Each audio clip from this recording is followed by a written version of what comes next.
Bonjour,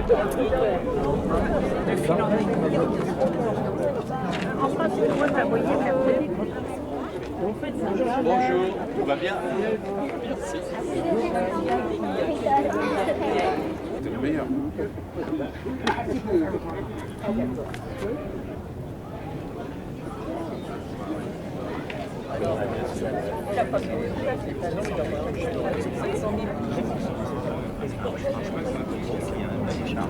Pour le petit loup, les pâtes à gris, ça va bien? Voilà.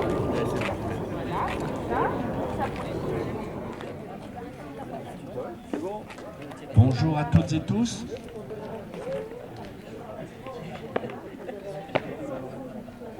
Je vous demanderai de vous rapprocher un petit peu.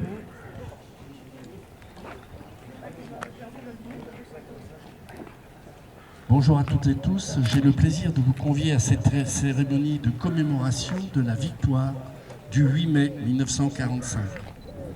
Joël Robert-Hans Conrad, premier adjoint, sera le maître de cérémonie. Oui, merci Monsieur le maire. Bonjour mesdames, messieurs. Nous allons commencer donc la cérémonie. Nous tenons à remercier chaleureusement les personnalités présentes qui se sont déplacées pour cette commémoration du 8 mai 2025. Tout d'abord, merci à Monsieur le maire de Santeny et conseiller régional Vincent Bedu. Merci à nos sapeurs-pompiers de Paris de la 23e compagnie, à nos urgentistes de la Croix-Rouge française, au président de l'amicale des anciens combattants, M. Bernard Chevillon, que je salue à nouveau, le conseil municipal des enfants, merci aux élus santenoises et santenois, merci également aux parents des enfants du conseil municipal pour leur accompagnement et leur présence. Cette cérémonie va commencer par une sonnerie militaire. Ouvrez le banc.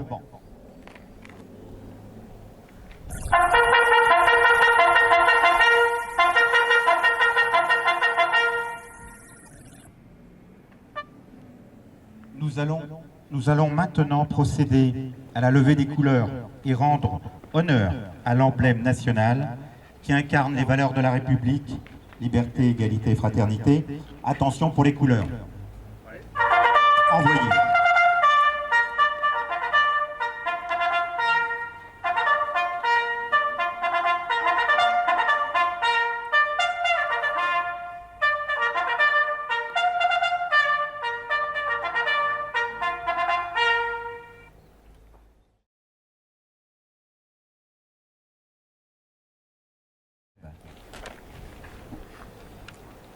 Qui commence?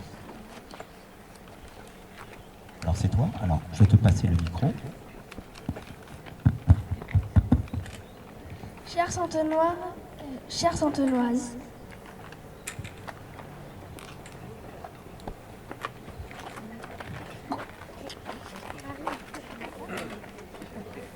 aujourd'hui, nous sommes réunis pour nous souvenir, le 8 mai 1945, la Seconde Guerre mondiale prenait fin en Europe. Ce jour marque la victoire de la paix sur la guerre, de la liberté sur la peur. Nous pensons à tous ceux qui ont combattu pour défendre notre pays. Les soldats ont vécu des moments très difficiles. Ils ont souffert du froid, de la faim, des blessures. Ils étaient loin de leur famille, seuls et entiers, mais ils ont tenu bon pour que nous puissions vivre libres aujourd'hui. À ceux qui ont souffert, à ceux qui ont résisté, à ceux qui ne sont jamais revenus, nous disons merci. En leur mémoire, nous voulons construire un monde plus juste, plus solidaire et sans haine. N'oublions jamais ce qu'ils ont vécu pour que cela ne se reproduise plus.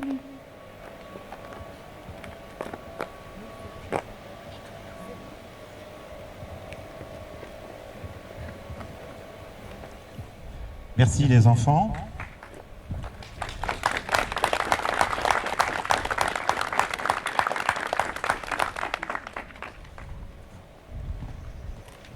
J'invite maintenant Monsieur le maire à venir au pupitre pour lire son discours et vous donner lecture du message de M. Sébastien Lecornu, ministre des Armées, et de Mme Patricia Miralles, ministre déléguée auprès du ministre des Armées, chargé de la mémoire et des anciens combattants.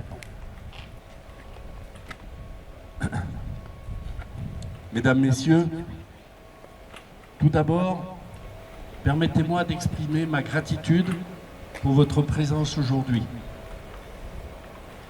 Je tiens à excuser l'absence des sénateurs Christian Cambon et Laurent Lafont, retenus pour des obligations similaires. Messieurs les présidents d'associations, messieurs les représentants de la 23e compagnie de sapeurs-pompiers, mesdames, messieurs les représentants de la Croix-Rouge, mesdames, messieurs les élus ici présents, les membres du Conseil municipal des enfants, mesdames, messieurs, chers amis et concitoyens en vos grades et qualités, nous voici rassemblés pour marquer le 80e anniversaire de la victoire du 8 mai 1945. Un jalon décisif dans notre histoire où les forces alliées ont triomphé des forces de l'Axe. 8 décennies se sont écoulées. Une durée équivalente à une vie. Le temps fait son œuvre et sans vigilance, la mémoire collective et individuelle peut s'estomper. C'est pourquoi nous avons voulu marquer cette date avec force afin de perpétuer cette mémoire et de la transmettre aux générations futures. De la guerre du 8 mai 1945, nous nous devons d'en conserver une mémoire forte et lucide. Celle qui s'est nourrie de l'histoire des combats de la France libre et de la résistance, comme de celle de la déportation et de la collaboration. Cette mémoire est notre héritage autant qu'une leçon. Dans un monde où les tensions géopolitiques ne cessent de croître, où la loi du plus fort semble l'emporter contre un ordre mondial aspirant à la paix des peuples, il est de notre devoir impératif de perpétuer la mémoire de ces héros pour que les erreurs du passé ne se répètent pas. Je tiens à remercier les enfants du conseil municipal, leurs encadrants, les parents, ainsi que nos élus en charge du conseil municipal des enfants pour avoir su capter et restituer l'essence de cette commémoration avec sincérité et respect. Leur contribution renforce notre engagement collectif à honorer ceux qui se sont battus pour la liberté. Commémorer, c'est plus qu'un acte de souvenir, c'est un engagement vers l'avenir. Une affirmation que nous ne laisserons pas les leçons de l'histoire s'effacer dans l'oubli. C'est dans cet esprit que nous nous réunissons aujourd'hui, unis dans la mémoire et la reconnaissance. Je souhaiterais maintenant vous donner lecture du message de M. Sébastien Lecornu, ministre des Armées, et de Mme Patricia Miralles, secrétaire d'État aux anciens combattants et à la mémoire. Le 8 mai 1945, quand la nouvelle de la victoire parvint à Paris, le général de Gaulle, qui incarnait la voix de la France libre et combattante, adressa ces mots à la nation. Tandis que les rayons de la gloire font une fois de plus resplendir nos drapeaux, la patrie porte sa pensée et son amour d'abord vers ceux qui sont morts pour elle. Ensuite, vers ceux qui ont, pour son service, tant combattu et tant souffert. Pas un effort de ces soldats, de ces marins, de ces aviateurs, pas un acte de courage ou d'abnégation de ses fils et de ses filles, pas une souffrance de ces hommes et de ces femmes prisonniers, pas un deuil, pas un sacrifice, pas une larme n'auront été perdus. Le sacrifice pour la victoire avait été immense. Aux soldats morts, blessés, prisonniers, Aux résistants foudroyés ou torturés s'ajoutaient les civils assassinés et déportés, en particulier les Juifs morts dans la Shoah, ainsi que les champs de ruines laissés par les durs combats de la libération. La France était meurtrie, mais un peuple entier avait survécu à l'une des pires épreuves de son histoire grâce au soutien de ses alliés. Le 8 mai 1945, à l'heure de la capitulation allemande, qui allait bientôt être celle de la découverte de l'ampleur des crimes nazis, l'heure était aussi déjà à la reconstruction pour que jamais se reproduisent les erreurs de 1940 et pour que la France renoue avec sa grandeur. C'est dans l'épreuve que se forgent les grandes nations. Et le 8 mai 1945 décidait de se choisir un grand destin. Dans l'effervescence de la victoire, et pour faire écho aux immenses sacrifices consentis pendant les années de guerre, les Françaises et les Français reprenaient confiance en eux-mêmes. Ils choisissaient de redonner au pays son indépendance, sa puissance et sa prospérité dans un monde où tous les équilibres se redessinaient autour des deux grandes puissances. Cette ambition a permis de construire un modèle français qui fait notre grandeur et notre fierté dans les domaines militaires, sociaux, scientifiques, industriels, économiques et culturels. Aujourd'hui, nous jouissons encore de cet héritage de la libération, des choix courageux de nos grands anciens. Par-delà les clivages, ils ont su porter le pays vers le meilleur de lui-même. Alors que le cycle de commémoration du 80e anniversaire de la libération se termine, dans un monde où les menaces se multiplient, où des menaces anciennes planent à nouveau sur le pays, alors que les rapports de forces internationaux se reconfigurent, souvenons-nous des sacrifices qu'une génération entière de Françaises et de Français a acceptés pour libérer le pays, pour le reconstruire et pour nous donner les moyens de notre souveraineté. Vive la République, vive la France!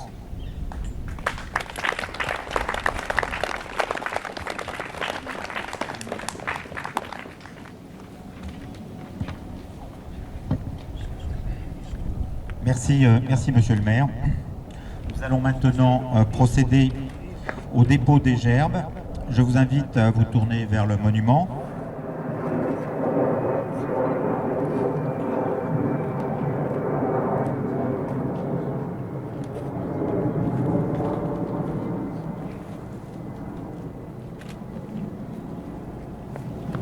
C'est maintenant au tour du Conseil municipal des enfants de déposer leurs gerbes, accompagnés peut-être de l'élu en charge. Merci. À droite.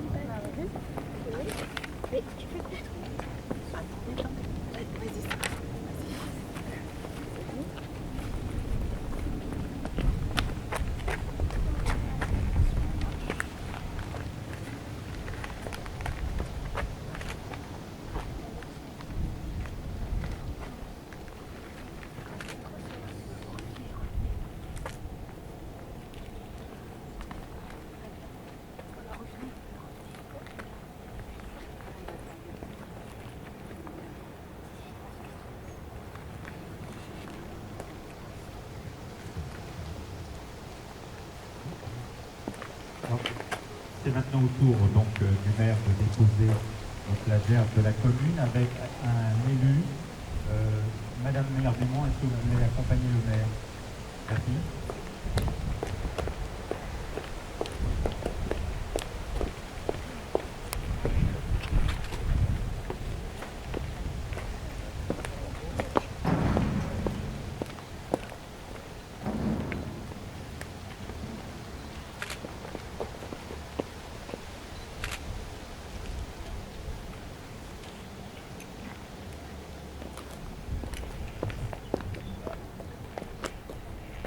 aux morts.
Cette cérémonie touche à sa fin et nous allons remercier le porte-drapeau de la ZAC, M. Johan Savary.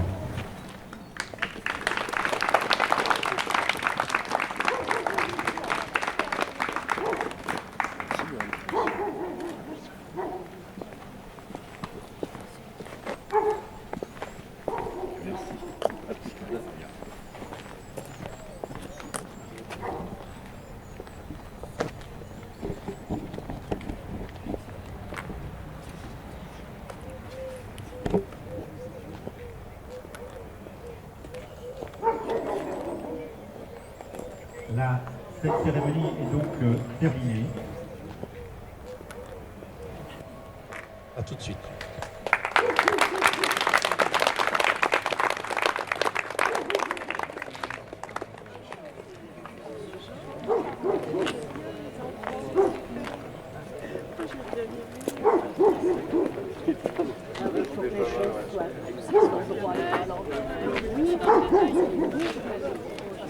Déjà